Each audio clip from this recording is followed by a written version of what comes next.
Alright, so this is the pilot episode for New Eden Newsroom. This is a new podcast from New Eden Report. I am hosting, I'm Curt Adrano. Also hosting is Marsha, Mallow. Hello. And we've got two guests from Northern Coalition Dot. We've got Killah Bee. Hi, what's up? And Naz al-Ghul from Goon. Hello. Good to be here. Thanks, guys. Alright, so what we're going to be trying to do here is a relatively shorter podcast. We're going to focus on EVE news and discussion, and we're going to interview players like Killah and Naz, who are from different parts of the game, and talk about the various different EVE conflicts and developments. We're not going to dumb anything down, as it were. For newer players, we're going to assume that people listening to this are fairly well versed in EVE's political scene. The hosts here, we've got Marsha. I work on NER as an editor, sometimes as a writer, and I'm in it. Yeah, I also wasn't in it, and then I left to kind of focus on doing this. I also did like a year at EN24 back in the day, but we've been doing New Eden Report for a few months now, and we're really excited about the different stuff we can do. We've also got two guests. Killah Bee, do you want to kind of explain what you do in EVE, what your perspective is?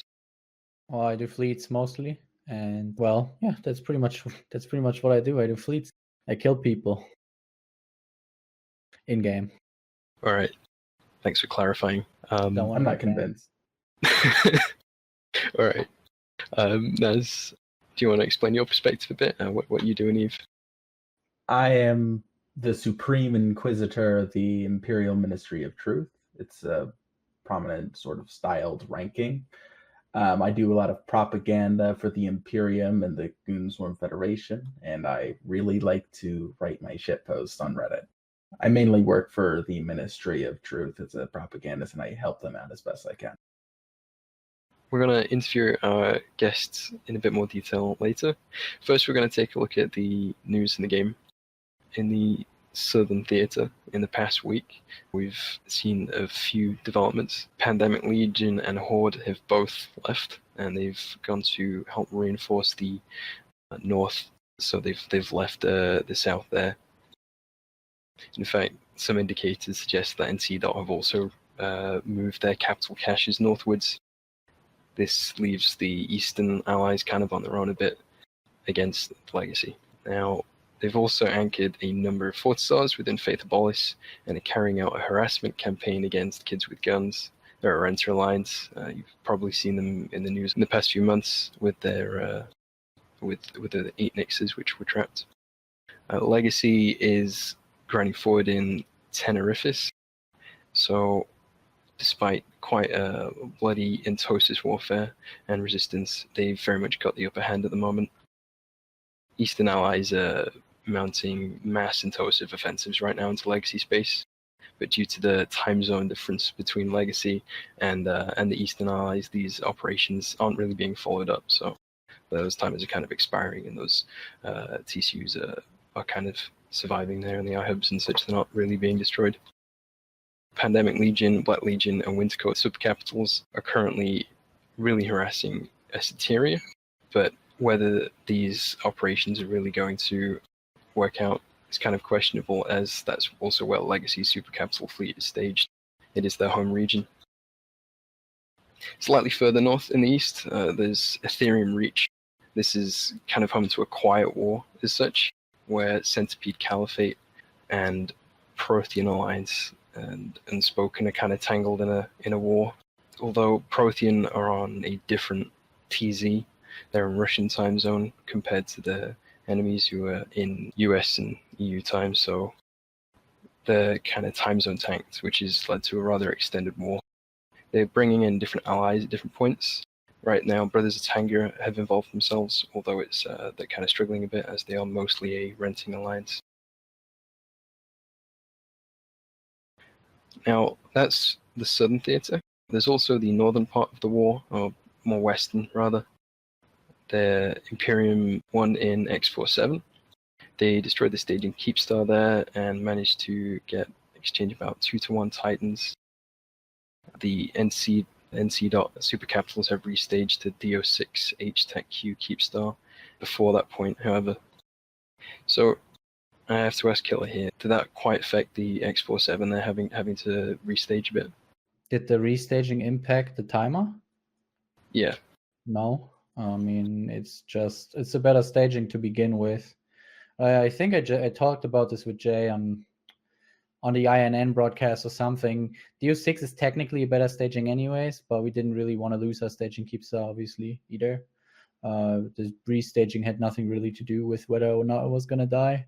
It's always better to be able to jump into the system to defend it than having to undock or whatever. We jumped for the first X47 timer.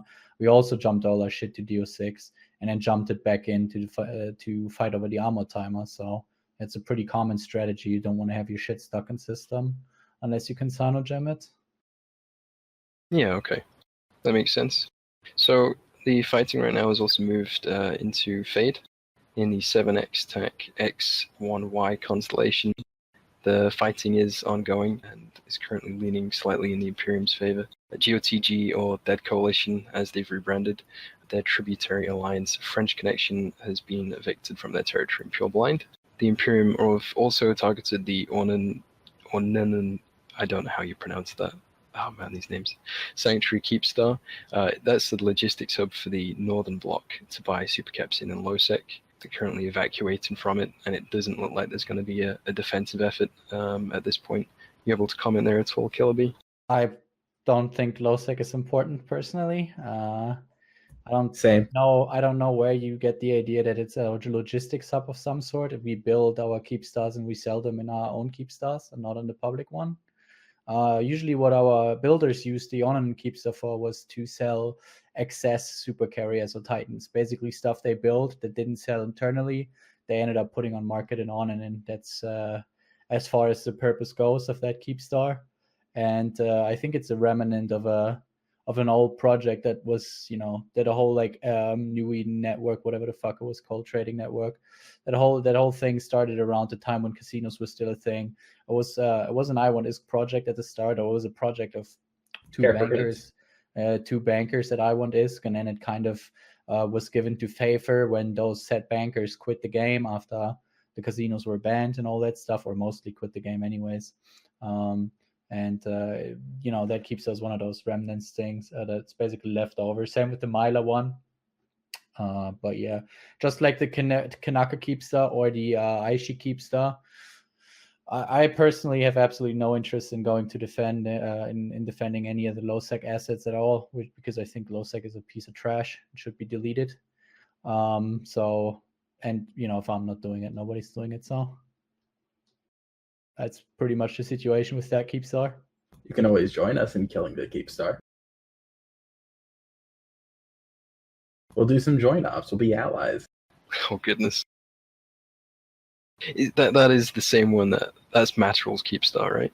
It's also bullshit. I mean, it's nice he's a part owner of that or some shit, but at the end of the day, nobody really gives a crap, right? Like, it doesn't matter who the fuck it belongs to. If Imperium. So the whole problem with the network was that the Imperium was banned because they went for one of the Keepstars. So the whole idea of it being a sanctuary Keepstar is already flawed when a certain group in New Eden can't find sanctuary there. So there was always going to be the possibility the Imperium is gonna go after them at one point. I don't think it matters. I think it makes for nice posting, and it makes for nice Reddit news, like, oh, Matterall's Keepstar, haha, Matterall, by the way. But it doesn't matter. Matterall has no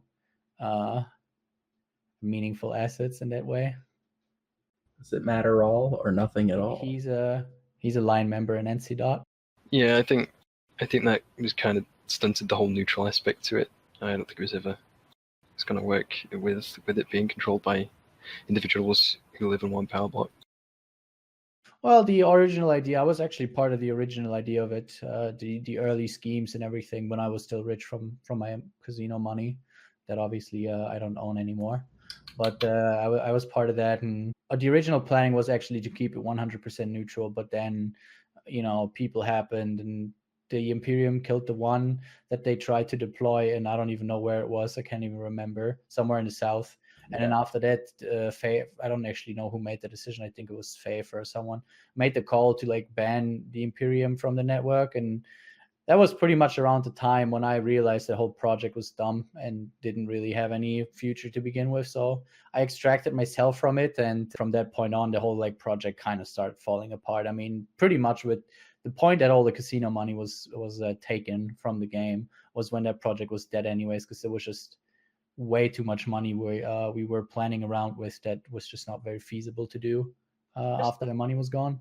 Just to clarify here, we have actually released a 1900 report on this today, and apparently it wasn't the whole of the Imperium that was banned from the network. It was just Goon Swarm and Snuff. But it looks as though other entities maybe even had offices in this one. But was it not Kreber that was originally backing up the network, and that before it was passed to Ghost Legion? No, I mean, it was part of... No, I mean, that's also... You're talking about Kreber, yeah? Yeah. No, Kreber was just being pulled on board for the project so that people would actually believe in it. And that's why I'm saying, like, the original plan was to actually make a neutral and everyone-friendly network, which is why we got Kreber on board pretty early on. It was like, if Kreber holds these Keepstars, nobody's going to believe that, or the majority of people aren't going to believe that anything's going to happen to them, because Kreber has a very clean reputation overall in the universe. And that was the original plan. But then when it was transferred to Ghost Legion, you know, at that point, it was pretty much whatever. I still don't know what Ghost Legion is actually, like what Ghost Legion actually is, or what it was supposed to be, but I don't really care much for it either. It's a non-relevant entity in my book, so. Yeah, it's just gonna struggle, I think. We'll see how that goes. It'll probably We are looking forward to killing it no matter what. Yeah, it's almost definitely gonna die. Yeah. So that concludes the news roundup there. We're going to look a bit at our guests. Now we're going to talk with them. And, all right, Killah Bee, are you able to give a bit of your background or history, Neve? So, you know, you haven't always been in Northern Coalition, right? You've... First, I have to say something about Killah Bee. Congratulations. You have been on the front page of Reddit a lot longer than I have in just such a long span of time. I have to commend you for that. Thank you so much. I'm so proud of that myself. Like, I actually thought about calling, like, I'm thinking about calling myself like Eve subreddit superstar or some shit. Like, everything that I say makes it on there now. Like, every post, like the other day, I wrote something in Twitch chat. It was on the front page of the subreddit. Then I said something in Fleet chat about playing World of Warcraft. It was on the front page of the subreddit. I was like, Jesus Christ, man, these people love me. Everything on the front page of the subreddit, dude. I love it. Think of yourself as the Paris Hilton of EVE Online. I can dig that. Paris was pretty hot, so yeah. I live with that. I mean, you got a pretty hot personality. Yeah, I like that. Yeah. My background, yeah. So no, I wasn't always an NCdot. So I started out as seeing an Evoke back in 2013 when I left Black Legion. I was a line member in Black Legion, in the original Black Legion back in the day. I had a very, very good time flying under Elo Knight. And then I left Black Legion eventually when it was kind of starting to die, in my opinion. And I joined Evoke, which was also dying at that point. At that point, Evoke was pretty much already dead. It wasn't the big Evoke that we... that, you know, some people might remember, the big German alliance from back in the day. But I joined that alliance, and I started doing small scale inti fleets and that kind of shit. You know, stuff that people usually started seeing, with stuff that nobody really cares about losing and all that kind of stuff. Eventually, my corporation, which I joined in Evoke, which was Cataclysm Enterprise, decided to leave Evoke though, because, well, Evoke was dead and it didn't really come back alive. And the corp joined Nulli Secunda, and that's where I actually started being a large-scale FC, because at the time, Nulli didn't really have an EU TZ FC. Progod was doing most of the US TZ fleets together with Canaris, and there was no real EU TZ FC.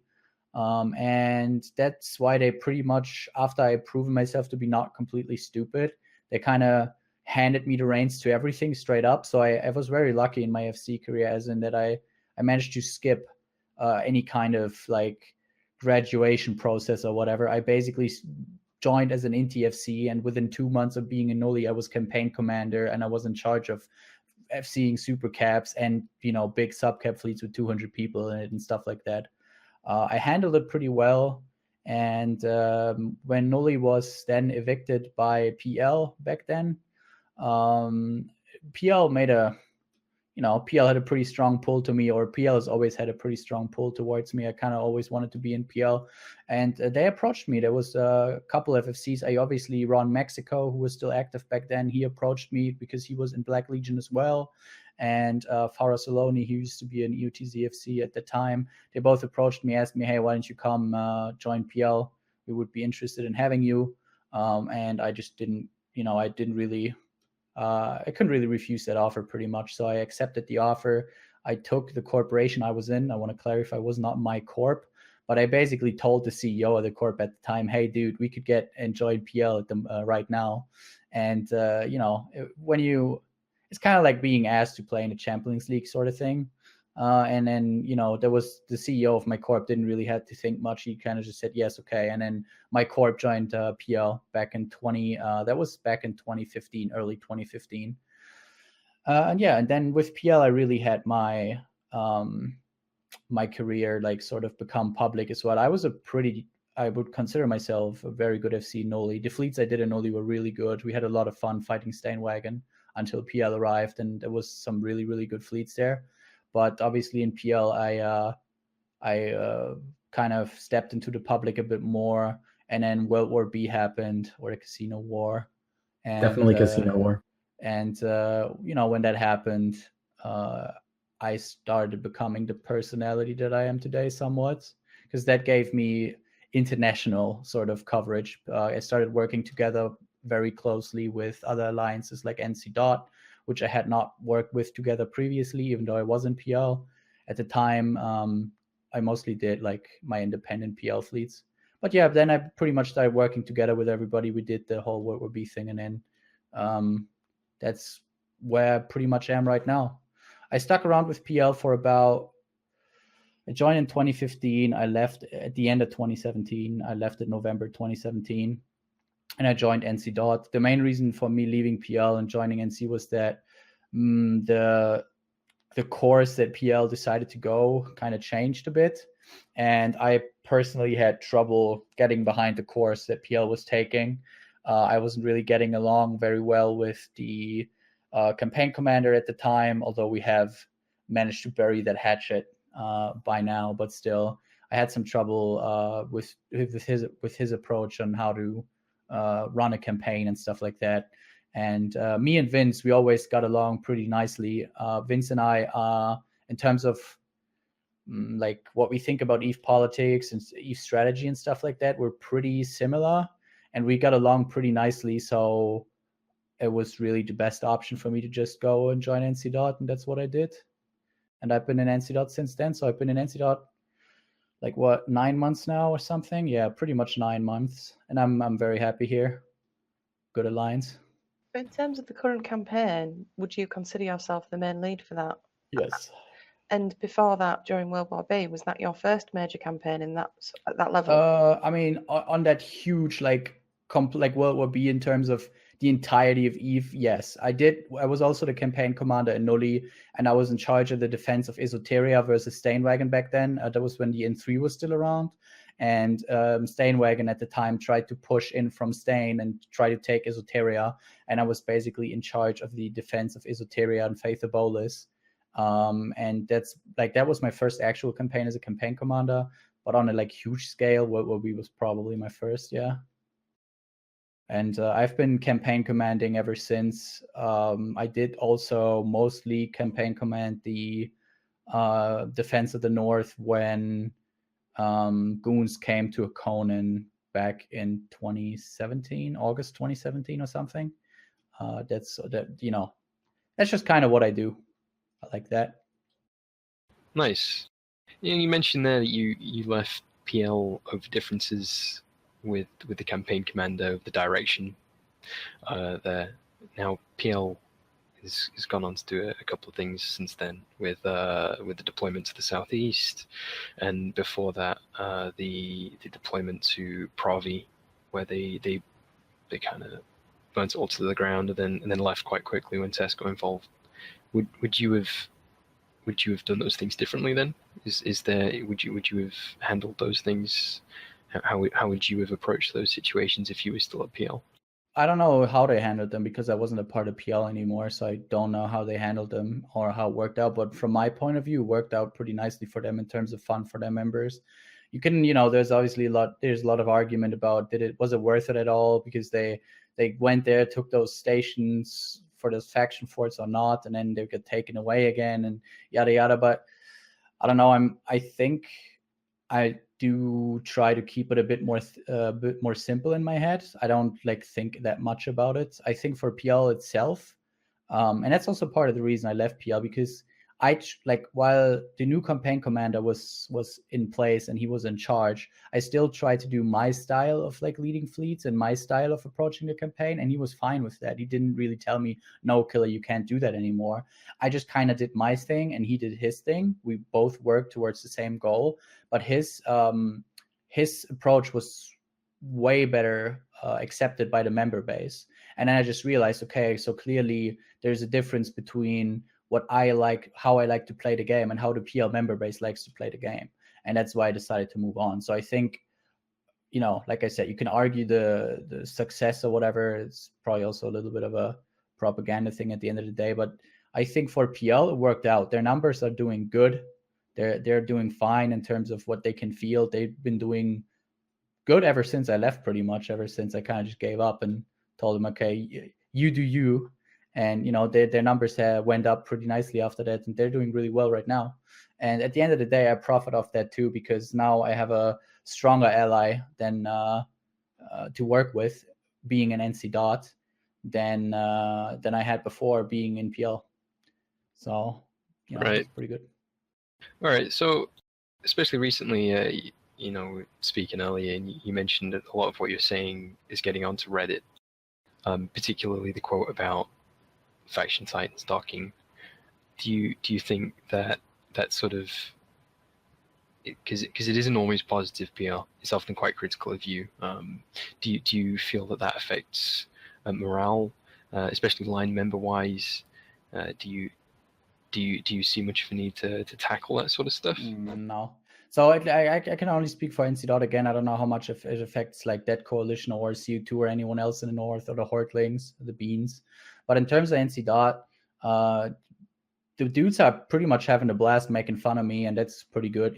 People are having fun, and I make fun of myself as well. I don't take myself very seriously, and these quotes, every single FC in the game, every FC that is somewhat big, including some of the Imperium FCs, convoed me after the whole Reddit shitstorm happened, because I don't know if maybe they were worried that I would take it too seriously or whatever, and they told me, hey, you made the right call, don't let these Reddit people, The thing is that people don't see it because we keep it behind closed curtains for the most part, but there's a very friendly and respectful relationship going on between most FCs in the game, including the ones the Imperium and me. So I talked to Asher, I talked to Jay, after both X47 fights, I talked to them, and we pretty much agree on almost everything. Obviously, these things are being turned around for the line members, which is where Naz comes in very nicely. I enjoy his Reddit posts a lot.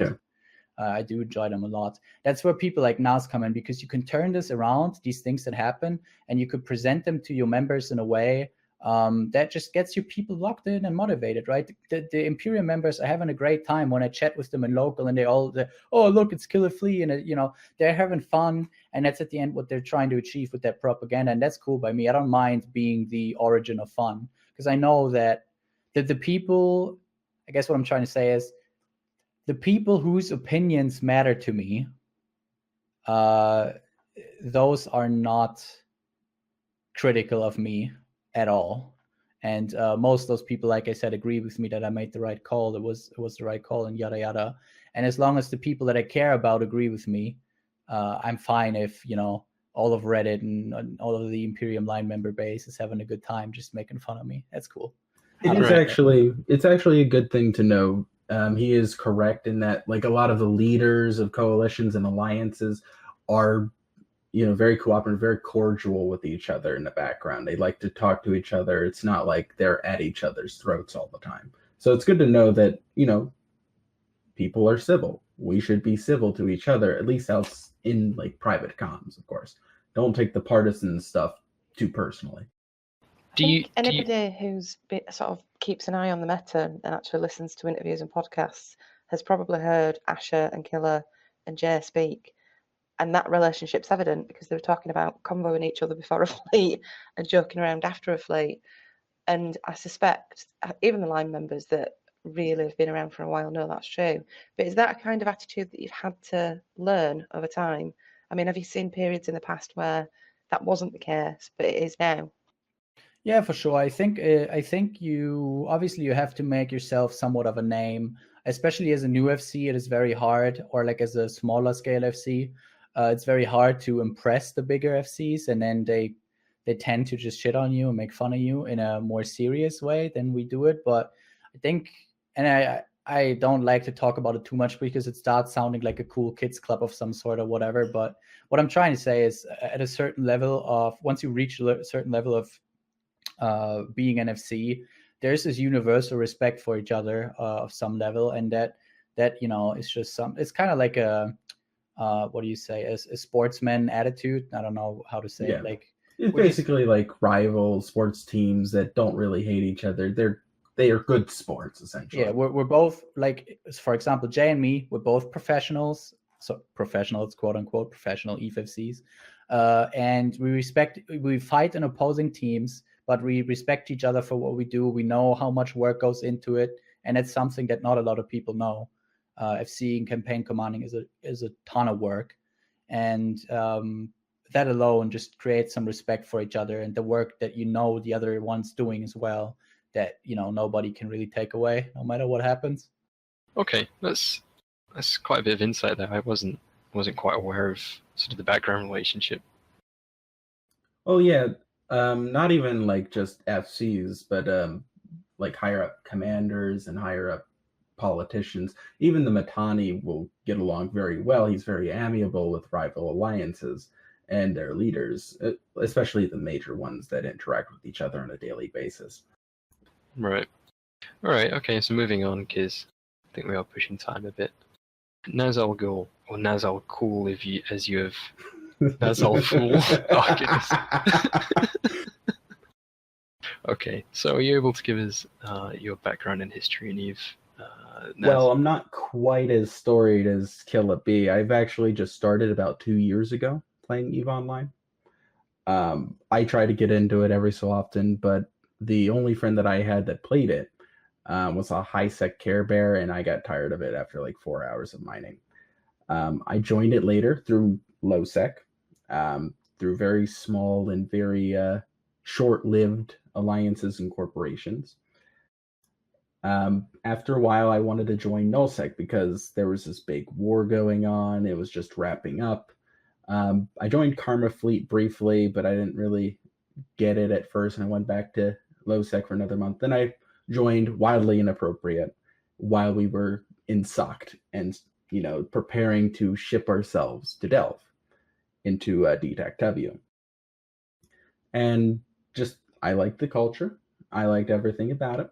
I liked how casual the fleets were. Nobody was expecting me to know everything, or anything for that matter.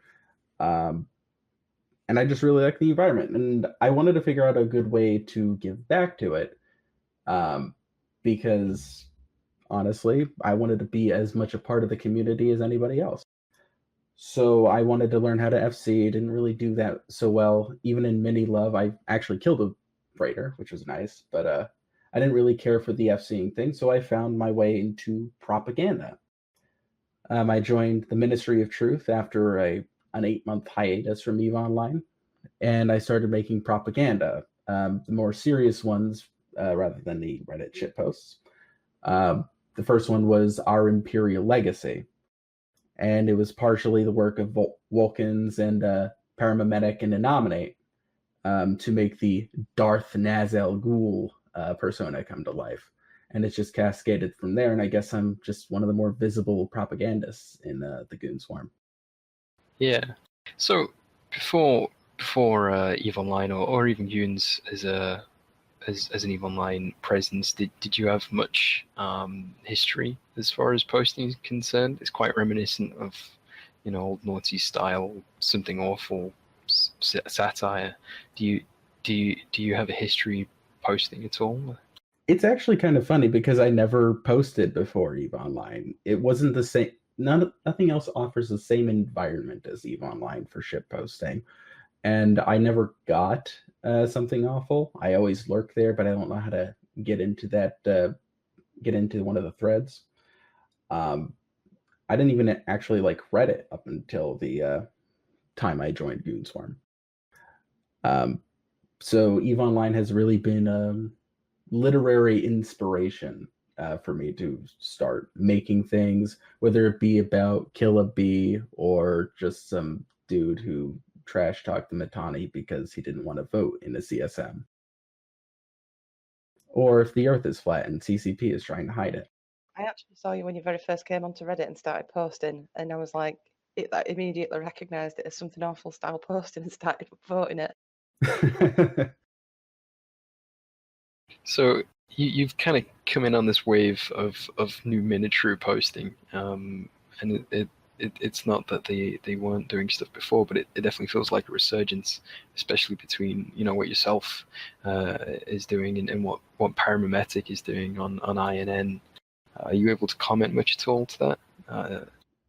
From what I understand, I'm not trying to toot my own horn. It's when I joined, a lot of people became a little bit more enthusiastic about it because I guess I'm more prominent.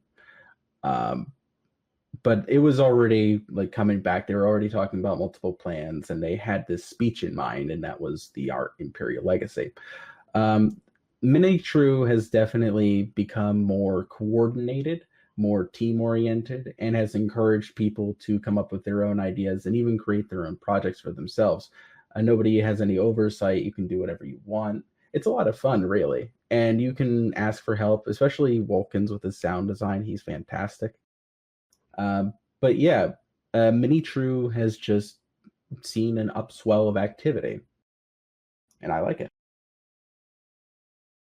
As much as all the attention they can give me, I love that attention. Just a quick question, Killah. Do you ever feel that perhaps NCdot should have a propaganda wing in a similar way that's quite organised and cohesive? Or do you prefer not to have that? I don't like the style of propaganda. Like I said, I do like his posts, but I don't think it will work like that for NC. What I think we're missing, like what I really would like to see be a really good YouTube video maker that just like kind of fraps most of the, or like records most of the fleets and then makes nice campaign videos.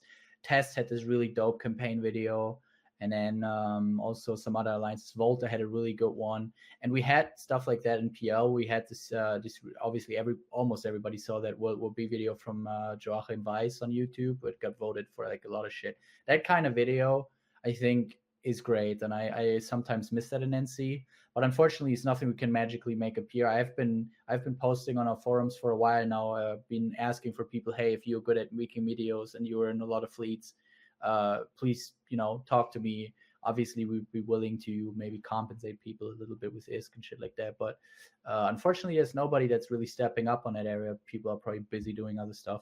Which is honestly very odd for me because I came into EVE Online, I read Empires of EVE, and I saw this neat propaganda. And when I start coming onto the field and doing that sort of thing, creating like audio dispatches to the Northern Epidemic or whatever, I don't see anybody from the other side doing it. And I understand life is busy, but propaganda just wins wars right off the bat. If you motivate one alliance to just absolutely decimate things, it doesn't matter what the other alliance does. If they're not quite as motivated as their enemy alliance, they're going to lose. That's all EVE Online is. Nobody's ever lost a war because they just lost space. Otherwise, in the casino war, we would have been decimated. Or back when we were hell-camped by Sir Mole. Propaganda and motivation is the key to any war and any victory. Yeah, I agree. Like I said, I think we could do the same of some style in NC, but also the mindset of people in NC is a lot different than what it is from Goons. Like If we were to try to run the same kind of propaganda that you guys run, especially you also communicate a lot through your pings. I know Carla likes doing it a lot, and that kind of stuff. That would never work in NC. People would just mute the pings because people get tired of reading through walls of text. There's a very different mentality in NCdot than there is in Goons, but we can definitely do something. Like I said, YouTube videos would be nice. Maybe more frequent updates, not necessarily like the fireside, but maybe a written update once every 2 weeks or something like that. It's definitely something we could work on. But the problem is I can't do it all myself. And if nobody else steps up doing it, then I really, I can't be ours. It's just not my department. So either somebody does it for me or it doesn't happen. And at the moment, it's just not happening. But we're doing fine for ourselves anyways. We just, I don't know. I personally think it's the reason why the Imperial Legacy is doing as well as it's doing. It's been able to muster a lot of support. I mean, losing 3 Keepstars in the South, 2 or 3 Keepstars, I don't remember, would be very demotivating without the, legacy and the Imperium propaganda behind it. They showed up and Pandemic Legion got hellcamped for almost a week. I think it's fair, though, to say that alliances can have a unique flavour of propaganda, because in a knit, certainly our propaganda is posted externally as well, and it is usually, as you've just described, Killah, it's like actual fights with some music and some commentary from somebody potentially.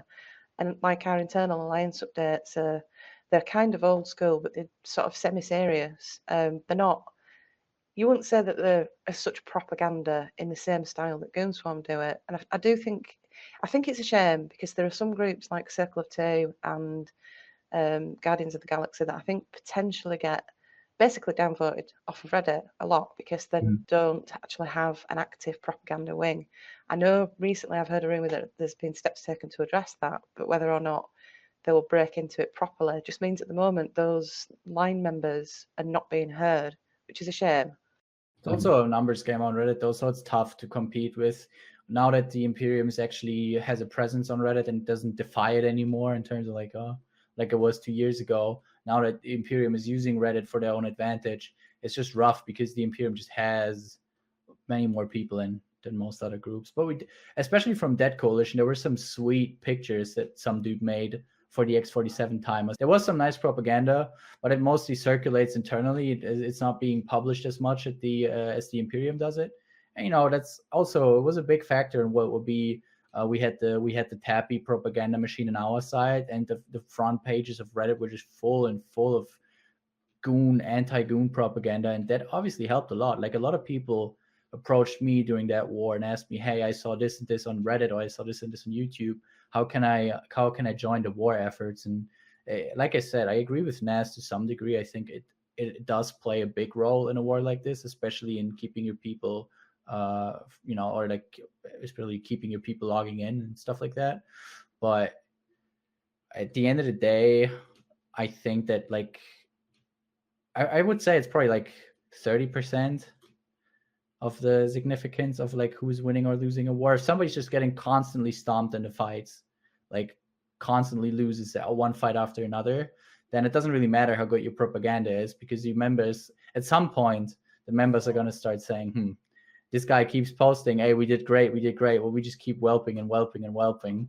And then it doesn't matter how good your propaganda is. People are just at some point going to turn off and whatever. Thankfully, we have propaganda and victory on our side. Yeah, that's at the moment, it's going really well for you guys. You definitely have a lot of momentum at the moment. And that's obviously the best case scenario. That's why World War B was just so much fun for me back then, because it was the same thing for us. We kind of just rolled over to regions within like 2 weeks, 3 weeks. And on top of that, we had all that propaganda, and it was just very fun, very motivating for people to log in. And, you're pretty much in the reverse position at the moment, where you guys are just doing very good strategically, and you have the propaganda on your side. It's a very good spot to be in for sure. Yeah, I think the whole allying with tests has been a very good thing. Back in the Casino War, they were against us. Now they're for us. And we have that, what they call weaponized autism on our side. I wouldn't say that, but they definitely help, strengthen our presence on Reddit. I don't see a lot of enthusiasm about Reddit. It's more like a neutrality when you talk to an average line goon. But people go on there regardless of how outwardly disdainful they are, because it is sort of the epicenter socially of EVE Online. I think socially in the last sort of couple of years, it's actually improved a lot. I know we felt like we were forced by CCP to abandon the Evo forums because the devs just suddenly started migrating across to Reddit instead of speaking on their own forum. A lot of people resented that. Because the forums are garbage. Yeah, but then we also had the crash of the old Kugu, and so a lot of people were just like, well, we need somewhere to talk. We will have to go to Reddit whether we like it or not. In that particular phase of it, when I first went there, I was like, I do not like this at all. But like as soon as things shifted and it became a little bit less test dominated, there's an opportunity for people to speak. And when you started posting, I think I noticed an upswing. But I would hope that would continue to improve. And at some point, there is going to be the need for these people who are really being squashed out to make themselves heard in some way. I think that like when I started posting, goons were very negatively perceived, especially around the time when I wrote. I don't remember what I wrote, like one of the first ones. They weren't very well liked. My favorite thing that I came up with was trying to prove that they were wrong on Reddit, because everybody who, like, back in the latter half of the Casino War, they were trying to like psychologically analyze the Mittani, being like, oh, he's crazy, he's nuts, he's a megalomaniac. I was like, well, if he's a megalomaniac who cares nothing about anything else but his own image and his multi-dollar media empire, I'm going to test this out a little bit. I'm going to write a post about him smacking my ass with a stop sign because I bought a dinosaur lamp. If he's really a megalomaniac, I can't say that word for whatever reason, he's going to kick me from the alliance and I'll have nothing else to do. If they're wrong, then he's going to leave it and I'm going to be perfectly fine. And so I kept posting and posting and posting. And now everybody likes goons. I don't say it's because of me, but I think, my presence on Reddit has encouraged other people to join up, which is great. And people have been focusing on making their own posting better. Well, there's a sort of case to be made as well that NER has kind of been born as a reaction to the perception that pretty much all of the other media sites had a particular viewpoint. They were representing a specific niche group. So we stepped away from that and said, right, we'll try to represent all of them, or none of them, effectively. We'll just represent the news.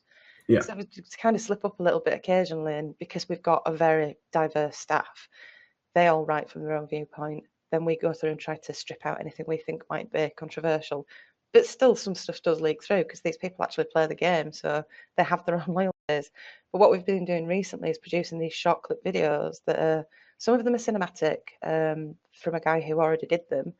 And some of them are actual newsreels. And they're really popular. I know a lot of people keep asking on Reddit, they keep saying to CCP, why will you not bring the scope videos back?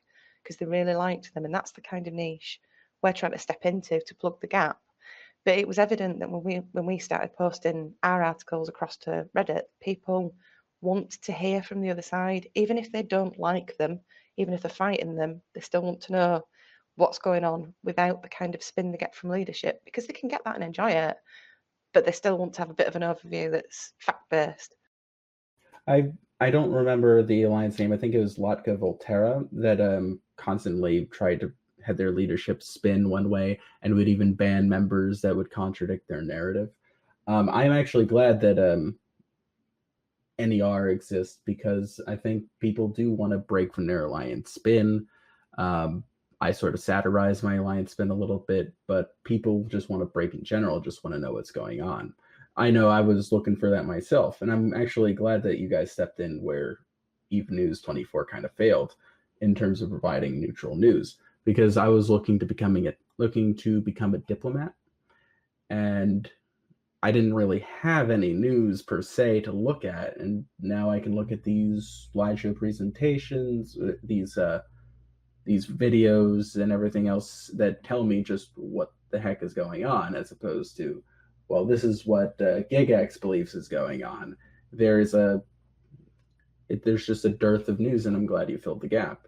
Though, I have to say, Imperium News Network is pretty fucking good, too. We'll allow it. We'll allow it. Oh, no. Marsha, hold me back. Marsha, hold me back. Yeah, well, The most trusted name in news. Oh no. I do get the impression as well at the moment that everybody is preparing for Andrew Groan's new book.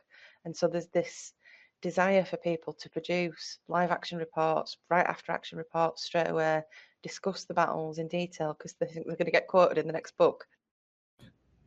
He can quote me in the book if he wants, but what I want him to do in particular, I want Andrew Groen, whenever he quotes the Mittani, is to put his quotes in red letters. That's what I want. Well, that would be a bit... Okay. And of course, the peace be upon him afterwards. See, now that would be interesting. Alright. I think on that note, we're going to wrap up here. Marsha mentioned YouTube and Twitch. We do have news streams and videos, so if you want to see a objective, fact-based approach to looking at different events in EVE Online, we have that covered, so if you want to check them out. We also have our main site for written content, newedenreport.com, and a Patreon if you want to support us. Are there any shout-outs anybody wants to give to their respective groups or friends or whoever? Marsha? Just to the guests, thank you for coming. Really appreciate it. Good discussion. Yeah, no problem. I'd like to give a shout out to Kawahi. I love you on Elysium. Great job being a really nice person. And Viserion Pivarius. Never talked to you, but I'm just reading names off in Elysium. Great job being yourself, I guess. I want to give a shout out to our AT team for getting fourth again. Next year's AT ads will be 4x4 related. So, yeah. Can I just ask you really quickly as a final question? Hmm. Are you in the AT? Do you participate in it, or are you one of the people who's just too busy with the campaign stuff No, that you don't get involved? Nothing much to. I mean, I was pretty busy with the campaign. I probably could have set enough time aside to participate in the AT as well, but I don't. I know I'm going to offend a lot of people with this that are interested, but I personally think the AT is one of the most boring things about EVE Online that there is. I really hope, and I really approve all the effort that the EVE NT team is putting into getting the production up and all that stuff. I really hope that EVE will one day have some sort of bigger competitive scene. But personally, if I wanted to play some balanced 5v5, 10v10, there's so many other way better games out there to do that. And I personally just think the AT is incredibly boring. I tend to agree, and I I've agree, been in the AT. I cheer for agree my too. team, and I wanted to give it a try because it was on my bucket list of things I've never done in EVE flying DAT. I showed up to 2 practices and I was so bored to death that I was just like, no, I'm out of here. This is just not my thing. I agree too. I never really got the whole boundary thing, but really just watching the AT, and especially after gambling got banned, it's just kind of like watching a very ugly but marginally better version of League of Legends. I do follow my team though. I mean, like if they're on, if my alliance is on, I will watch it, But when I tend to watch all the matches, if I ever get to sit down on a Saturday to actually watch them, I just see the same names that I've been seeing for like the entire time that I've been playing as participants, and I'm just like, again, that feels like a little bit of an elite club that I just can't be bothered following. I still say that the Alliance tournament, despite the fact that it's boring as fuck, has some kernels of entertaining stuff, like especially that quote about NC and PL sucking each other off, and the Mittani being like DPS bait. Those were fucking great. It's just that unfortunately 99% of it is boring. And the Alliance tournament ads, I think they're like the highlight of it. Yeah, definitely. It's just the enthusiasm of people behind it. It's just when you finally watch it, it's just like, well, that's it. It's like watching the opening of Family Guy, like a Broadway style thing, and then when you finally open the gift, it's just a piece of shit. A literal piece of shit. I would still recommend that everybody does it at least once, because it's one of those things where you literally shake before you do a live match, and it's just bizarre. Guys, I gotta go. I'm really sorry. WoW expansion in 5 minutes. You goddamn nerd! You flee from our battles and you flee from this game. I flee from the game to the World of Warcraft as usual when a new expansion is released. Yeah. You're gonna flee from their PvP servers too, aren't you? I do play PvP as well, but I do you play? do say that I do enjoy PvE more than PvP in WoW. I do think that it's more fun than PvP in WoW. Wow, an NCdot admitting to being a Care Bear. Okay, thanks a bunch, guys. See you later. This is a pilot episode, so we'll probably have a bit to work on, as far as I'm concerned, at least. Definitely reading the news there. So if you do have any feedback, let us know in the comments of whatever medium you're reading, watching, listening to this on. That's it from New Eden Newsroom. Thanks, guys.